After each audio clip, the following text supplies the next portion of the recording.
Ser uma pessoa com deficiência é ser protagonista, não coadjuvante.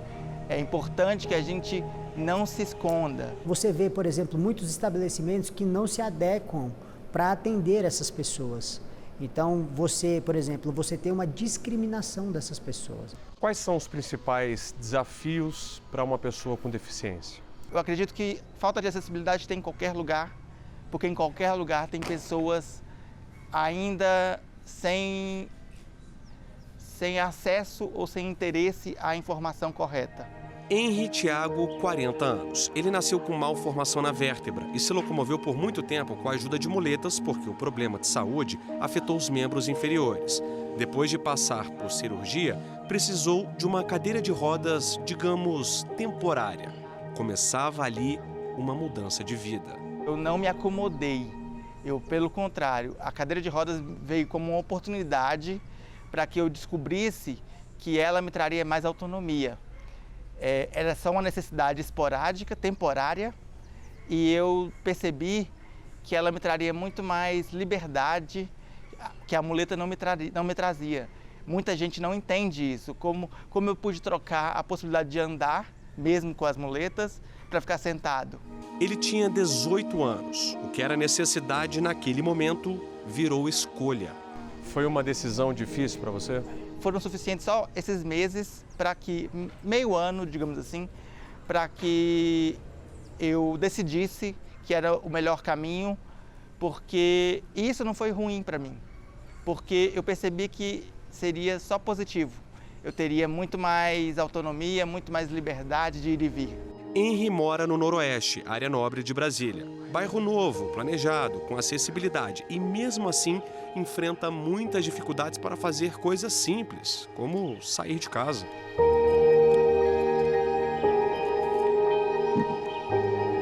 É preciso enfrentar o desnível do asfalto, o meio-fio e a falta de rampas. O caminho mais curto, às vezes, é cheio de obstáculos. Aí, o jeito é mudar a rota. Essas pedrinhas também não facilitam. Só tem estética, mas não tem funcionalidade. A sorte que hoje a rua está calma.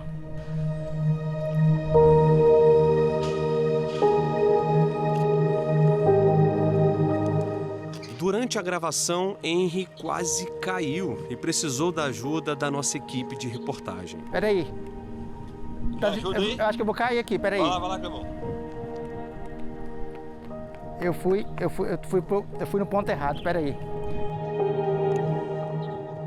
Ele é jornalista e ativista digital e usa as redes sociais para conscientizar sobre invisibilidade, capacitismo e preconceito.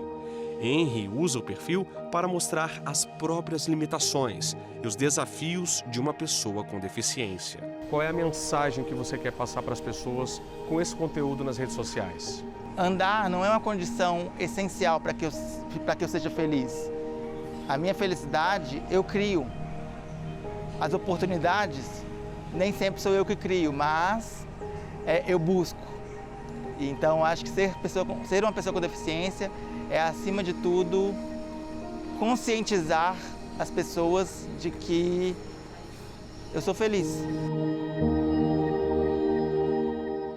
O Brasil tem quase 19 milhões de pessoas com deficiência, segundo o IBGE. O número representa cerca de 9% de toda a população brasileira acima de 2 anos de idade. Mais da metade dessas pessoas são mulheres. O Nordeste foi a região com maior percentual, com quase 6 milhões. Em relação à cor autodeclarada, a maioria são pessoas pretas, depois pardos e brancos. Nas últimas décadas, tivemos muitos avanços na garantia dos direitos das pessoas com deficiência, a começar pela nomenclatura. Até a década de 1980, por exemplo, era comum termos como aleijado, incapacitado, inválido.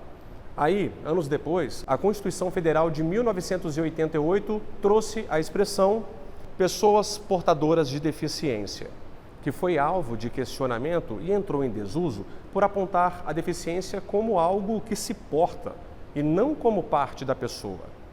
A expressão pessoas com deficiência é a forma correta, aprovada pela Assembleia Geral da ONU em 2006. Conversamos com este advogado. Ele destaca a Lei 13.146 de 2015, que institui o Estatuto da Pessoa com Deficiência. Considerando em termos de lei, é uma lei muito nova e ela é muito completa. Ela realmente é uma lei que ela vem com uma proteção muito grande para pessoas com deficiência. Ela tem uma previsibilidade muito boa de como amparar essas pessoas com deficiência. Mas o nosso maior desafio, o nosso maior problema hoje é a gente conseguir identificar se a lei está sendo ou não aplicada. A gente não sabe se, de fato, todas essas pessoas estão usufruindo do que a lei permite que elas usufruam. O levantamento feito pelo IBGE também revelou que PCDs têm menor acesso à educação, trabalho e renda. A taxa de analfabetismo, por exemplo, para pessoas sem deficiência foi de 4,1%. Já para as pessoas com deficiência, foi de 19,5%. O número de crianças com deficiência longe das salas de aula é também maior. Inclusive, a lei ela tem uma previsibilidade de acesso à educação especial para pessoas com deficiência. Eles, na verdade, têm uma proteção maior do que as pessoas que não têm deficiência, né? E aí, volta a dizer, entra nessa questão da aplicação da lei. As escolas têm que ter as tecnologias assistivas para poder adaptar crianças com deficiência e poderem também ter acesso à educação.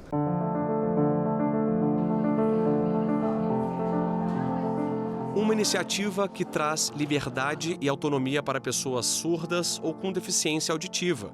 O governo do Distrito Federal lançou uma plataforma virtual que oferece à comunidade surda o atendimento por meio de videochamadas em tempo real, com a intermediação de um intérprete de Libras, a língua brasileira de sinais. O surdo ele pode chegar em qualquer órgão público, acessar por um QR Code o acesso a um intérprete que será oferecido a ele para prestar essa intermediação em Libras naquele órgão. Ou seja, vai haver um intérprete se comunicando com o surdo e se comunicando simultaneamente com o atendente daquele órgão para que a comunicação seja facilitada e o serviço e o atendimento seja feito de forma muito mais tranquila e acessível. O DF Libras é uma parceria da Secretaria da Pessoa com Deficiência e da Secretaria de Ciência, Tecnologia e Inovação do DF. Uma empresa de São Paulo com 80 intérpretes foi contratada para fazer a tradução simultânea. Nós estamos priorizando a área de saúde, temos aí a dengue e aí é necessário que no atendimento do surdo já se priorize, né, essa questão.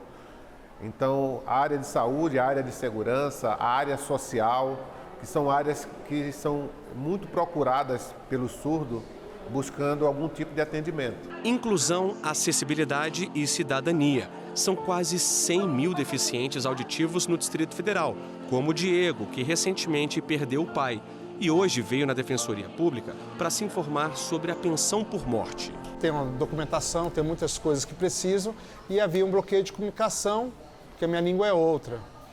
Sou surdo, como é que daria essa comunicação? Então, agora com a criação do programa DF Libras, que é um atendimento online através de um tradutor e intérprete, essa comunicação se faz plena, onde ali eu falo a minha demanda e ele responde de acordo com aquilo que eu desejo. Hoje o assistido, ele chega aqui, nos reporta essa necessidade dele, imediatamente, né, através do QR Code.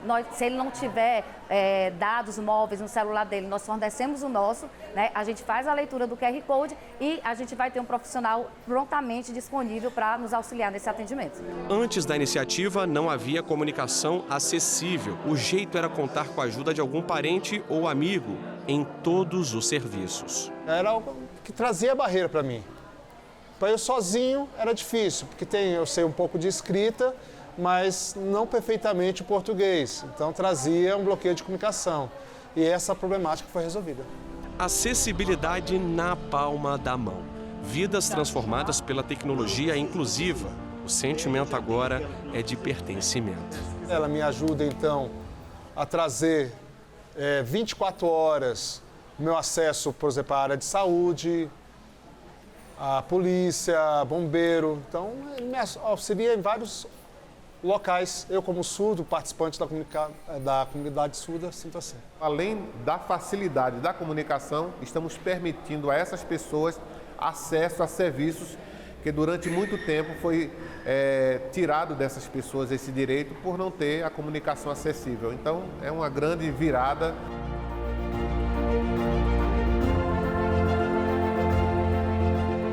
No próximo bloco, a repórter Renata Teodoro mostra os desafios que as pessoas com deficiência enfrentam no mercado de trabalho. A gente volta já.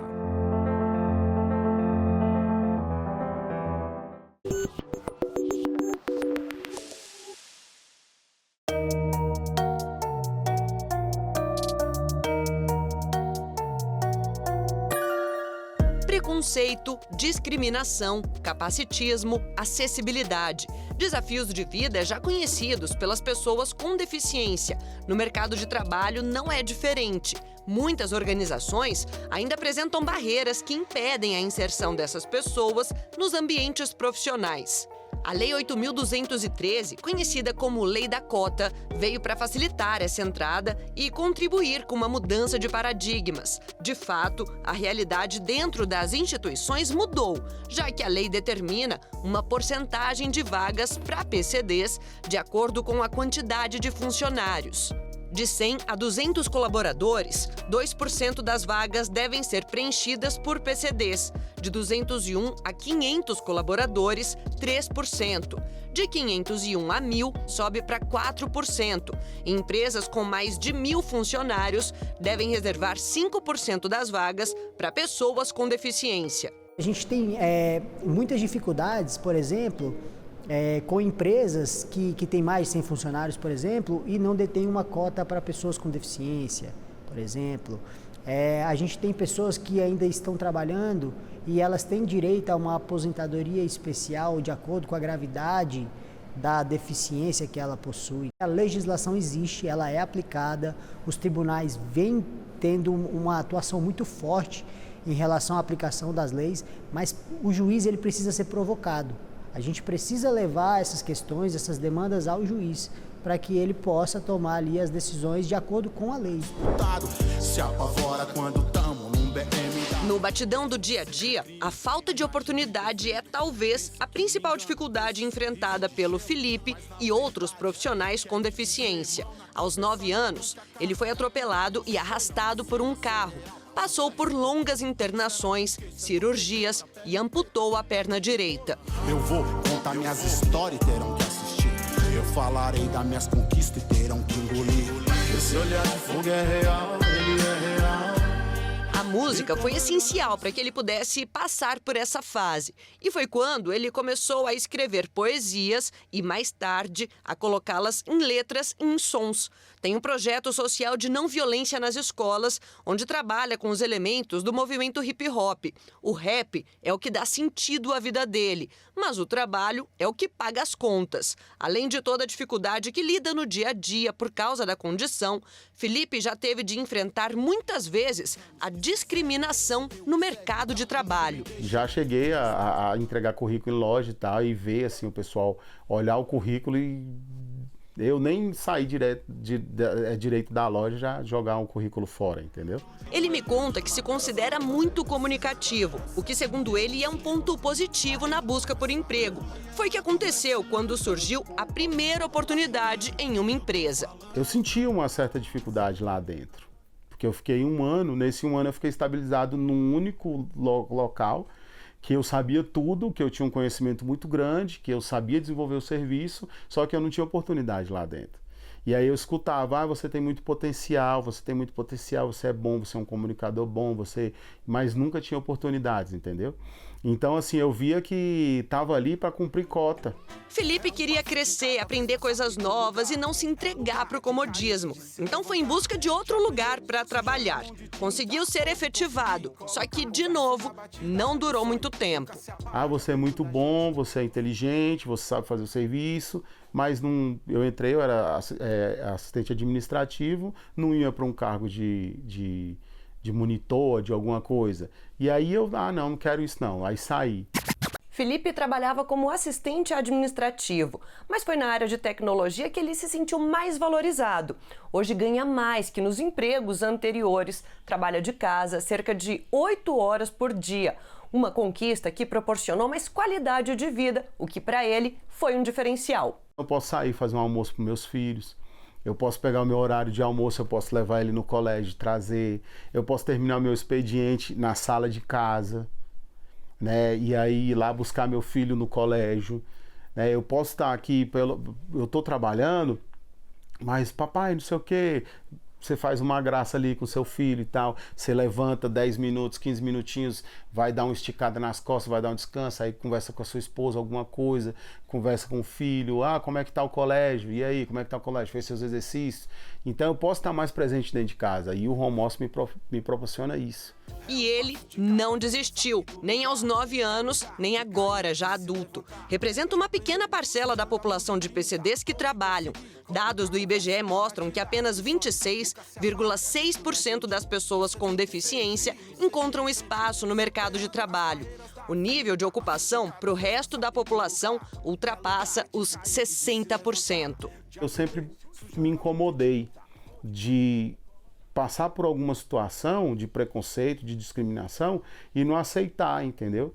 E questionar, e aí assim, não tá me encaixando aqui, eu saio daqui e vou para um lugar que me valorize. Não como me olhe só como para cumprir uma cota e ser uma pessoa com deficiência, mas que me olhe como um profissional que eu sou. Eles me veem como mal, me veem como mal. Eu sempre sou um marginal. E é com esse exemplo de superação que eu encerro esse bloco. Mas eu volto daqui a pouquinho para mostrar que garra, determinação, dedicação e constância também são combustíveis para outras pessoas atingirem o sucesso que tanto sonharam. Não saia daí!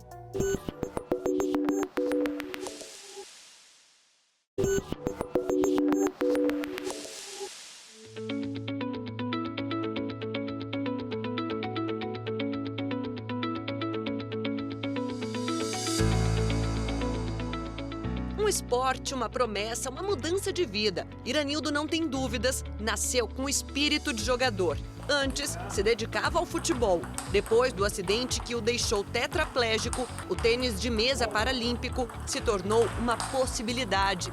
Uma jornada que estava apenas começando. De um desacreditado, né? Eu sou um dos maiores mesatenistas do nosso país, né? Sou o maior ganhador de Pan-Americano da história do tênis de mesa, com 10 medalhas de ouro. Eu tenho um recorde, né, de participação em Jogos Paralímpicos. Eu já participei de 4 Paralimpíadas, 6 campeonatos mundiais. Sou o maior ganhador de medalha de ouro em campeonatos internacionais. Deu para perceber que a modalidade fez o coração dele bater forte de novo. Mas para chegar até aqui, o caminho foi longo. Ele me conta que os 3 primeiros anos foram os mais severos, de muita fisioterapia, recuperação, dedicação e resiliência acima de tudo. Eu tive muitas barreiras, eu tive muitos preconceitos em relação a tudo, né? Nossa, você tem que voltar a trabalhar, voltar a estudar, esporte não traz nada para ninguém. Hoje no nosso país, ainda mais usando uma cadeira de rodas, limitado do jeito que você é. Aí eu fiquei um tempo assim, sabe? Mas aí eu falei, não, eu não vou desistir não, eu quero não conseguir primeiro. Se eu for e eu não conseguir, aí eu desisto. Só que desistir definitivamente não estava nos planos de vida de um dos atletas paralímpicos que mais fizeram história no tênis de mesa. Eu tenho uma história muito bacana de superação, né? A palavra certa de superação.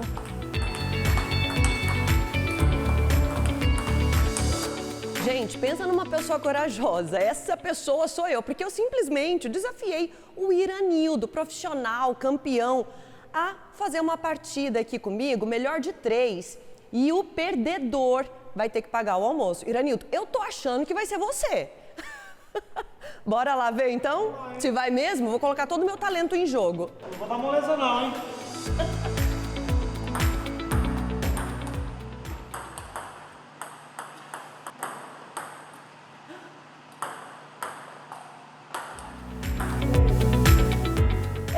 Realmente sobrou pra mim ter que pagar esse almoço, porque eu fui vencida pelo campeão, gente. Então tá ótimo, é justo.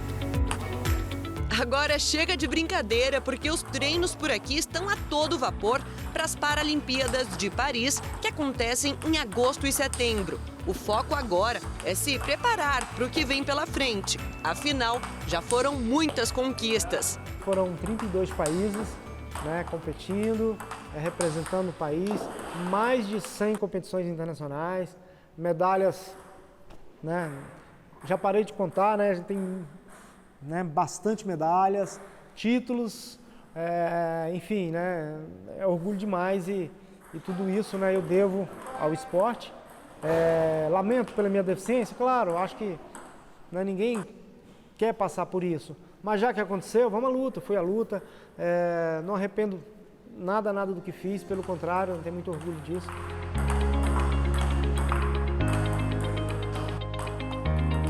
Iranildo também é motivo de orgulho para quem teve a oportunidade de aprender ao lado dele.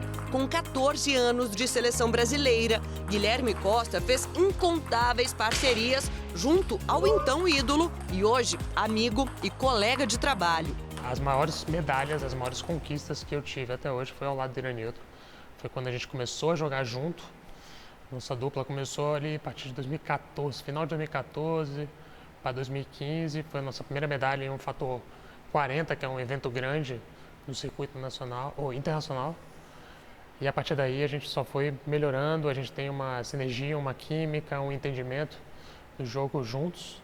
Quando eu estou baixo, normalmente ele sobe, quando ele baixa, eu subo, e quando nós dois estamos altos, ninguém segura. O tênis de mesa também apareceu na vida do Guilherme depois de sofrer um acidente aos 14 anos. Ele foi atropelado por um carro em alta velocidade. O futebol, o basquete, o handebol, a capoeira e o jiu-jitsu cederam espaço para um esporte que até então ele não se saía muito bem. Foi um mundo novo, né? O tênis de mesa era completamente diferente do que eu estava acostumado. Eu sou do esporte coletivo e tudo mais. Na época o Iranildo tinha outros parceiros, inclusive eu tive que conquistar meu espaço, né? Sem passar por cima de ninguém, lógico. E assim, eu fui campeão sul-americano, pan-americano, já cheguei à 6ª colocação no mundo, já medalhei na Europa quase inteira, na América quase inteira, a Ásia que ainda não deu, a África eu não conheço ainda. África e Oceania. Um mundo de conquistas que tornam esses atletas muito mais do que exemplos de constância, treino e superação. Eles alcançaram feitos que não imaginavam nem nos melhores sonhos e vivem no ápice do paratletismo. A gente vive uma vida extraordinária, né? Não é uma vida comum, né? Eu conheço 19 países, eu falo inglês e espanhol por conta do esporte, né? Eu sou um atleta de elite hoje, o principal nome do tênis de mesa dentro do DF, fui o primeiro medalhista da história do Amazonas, né? Primeiro medalhista paralímpico da história do Amazonas. Então eu tenho uma vida que acho que eu nunca sonhei, mesmo quando eu queria jogar bola. Eu sonhava em defender a seleção brasileira, lógico, né? Mas nunca imaginei que fosse viver em função de defender a seleção brasileira como eu vivo hoje. A gente está numa reta final de uma Paralimpíada, né? Então, se eles perdem, a gente também perde. Então, o negócio está muito fino na reta final. É o sonho da gente dizer assim, ó, agora a gente não classificou pelo convite, a gente classificou pelo trabalho, pela nossa competência de toda a equipe, e eles abraçaram essa causa. Já são 2 anos, Renata, de projeto, de luta, de viagem, desembarque, para chegar nessa hora a gente tá fininho para pegar a vaga.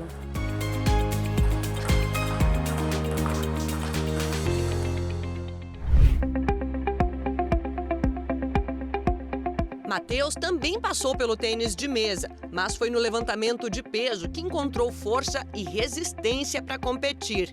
Além de estudante e atleta, é também modelo e palestrante e tenta transmitir para as pessoas o que mais faz sentido para ele. Que minha deficiência ela não é um empecilho, ela pode me ajudar a chegar a lugares que uma pessoa sem deficiência que tem preguiça não chega.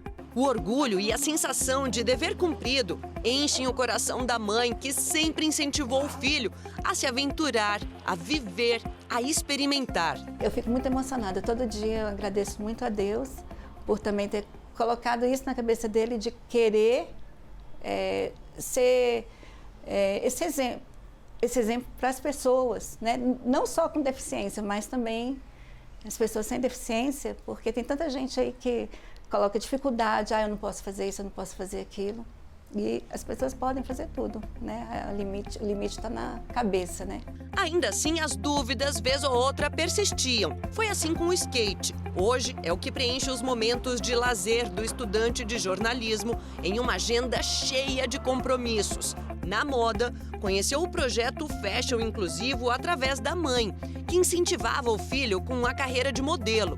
E aí ele encontrou um jeito de quebrar paradigmas.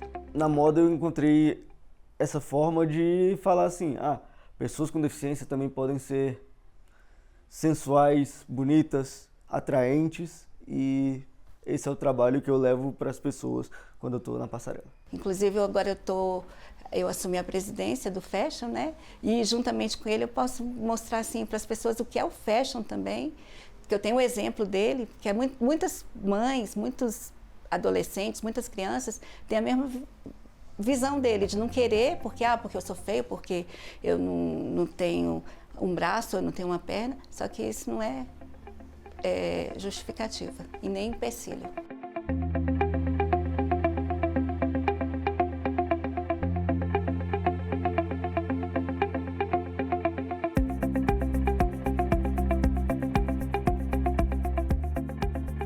E é com essa lição de vida que a gente encerra o programa de hoje. Que as nossas dificuldades sejam sempre superadas. E você aí de casa, já segue a gente lá no Instagram, @Rádio e TV Justiça.